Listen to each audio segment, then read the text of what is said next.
عمرك سألت نفسك قبل كده ليه القطط بتخاف من الخيار؟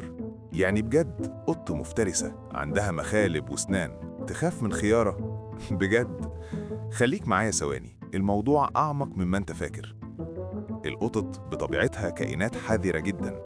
أي حاجة تظهر فجأة وراها من غير صوت من غير تمهيد، المخ عندها ما بيفكرش. المخ بيدوس زرار واحد بس: اهرب. ليه؟ عشان في الطبيعة الحاجة الطويلة اللي على الأرض دي غالباً كانت تعبان، فالخيار بالنسبة لها مش خضار، ده احتمال خطر.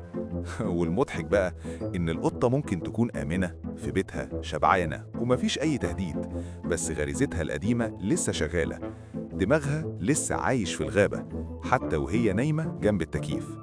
وعشان كده بتشوف القفزة المشهورة دي، قفزة فيها رعب ودراما وأكشن، كأنها بتقول أنا مش هستنى أتأكد، أنا هنجو الأول. بس تعالى هنا، الموضوع ده مش عن القطط وبس. إحنا كبني آدمين بنعمل نفس الحاجة.